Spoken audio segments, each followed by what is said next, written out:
আসসালামু আলাইকুম। আজকের ভিডিওতে আমি একটা গুরুত্বপূর্ণ টপিক নিয়ে আলোচনা করতে যাচ্ছি যে বিকাশের স্টেটমেন্ট আপনি কিভাবে বের করবেন। কারণ আমরা এখন বিকাশ স্টেটমেন্ট খুব বেশি প্রয়োজন হচ্ছে। তো বিকাশ অ্যাপসে যাওয়ার পরে আপনি এইখানে ক্লিক করবেন আপনার স্টেটমেন্টে। স্টেটমেন্টে ক্লিক করার পরে আপনি এখানে একটা দেখতে পাবেন যে স্টেটমেন্ট রিকোয়েস্ট সমূহ। আপনি জাস্ট এই একটা ক্লিক করবেন। ক্লিক করার পরে আপনি এখান থেকে যে নতুন স্টেটমেন্ট রিকোয়েস্ট এখানে একটা অপশন দেখাচ্ছে। আপনি এইটা একটা ক্লিক করবেন। ক্লিক করার পরে আপনার কাছে এখানে সংক্ষিপ্ত স্টেটমেন্ট এবং বিস্তারিত স্টেটমেন্ট ২ টি অপশন দেখাবে। আপনি যদি সংক্ষিপ্ত স্টেটমেন্ট চাচ্ছেন তো আপনি জাস্ট ওইটা একটা ক্লিক করবেন। যেমন আমি সংক্ষিপ্ত চাচ্ছি। ক্লিক করে আপনি এখানে দেখতে পাচ্ছেন যে আপনি গত ৩০ দিনের স্টেটমেন্ট পাচ্ছেন, আপনি গত ১৮০ দিনের এবং কয় বছরের বা নির্ধারিত সময়কালের স্টেটমেন্ট আপনি নিতে পারবেন। আমি গত ৩০ দিন ক্লিক করব। ক্লিক করে আপনি দেখছেন কনফার্ম করুন। আমার এই ডেট থেকে এই ডেট পর্যন্ত আমি কনফার্ম করলাম। কনফার্ম করার পরে আপনাকে এখানে জাস্ট স্টেটমেন্ট ক্লিক করলেন। ক্লিক করার পরে আপনার স্টেটমেন্টটা অপেক্ষমান আছে।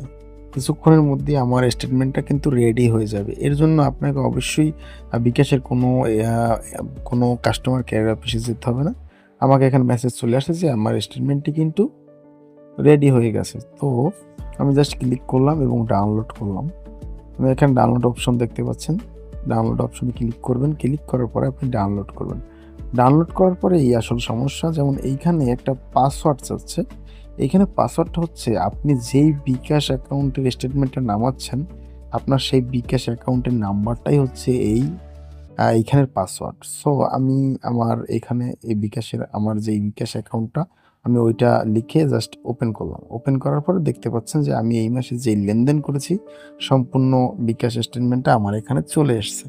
তো এইভাবেই আপনি খুবই সহজে আপনার বিকাশ স্টেটমেন্টগুলোকে বের করতে পারবেন এবং বিভিন্ন কাজে ব্যবহার করতে পারবেন। যেমন এখনকার সময়ে আপনি যেকোনো একটা মোবাইল ইএমআইতে আনতে চাইলে আপনি এখানে কিন্তু আপনার বিকাশ স্টেটমেন্ট চাচ্ছে।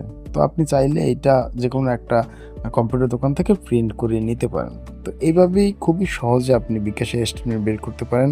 এর জন্য আপনাকে কাউকে ধরতে হবে না বা আপনার কারো কাছে যেতে হবে না। ধন্যবাদ। ভিডিওটা ভালো লাগলে অবশ্যই চ্যানেলটা একটা সাবস্ক্রাইব করবেন এবং লাইক করবেন ভিডিওটা। ধন্যবাদ।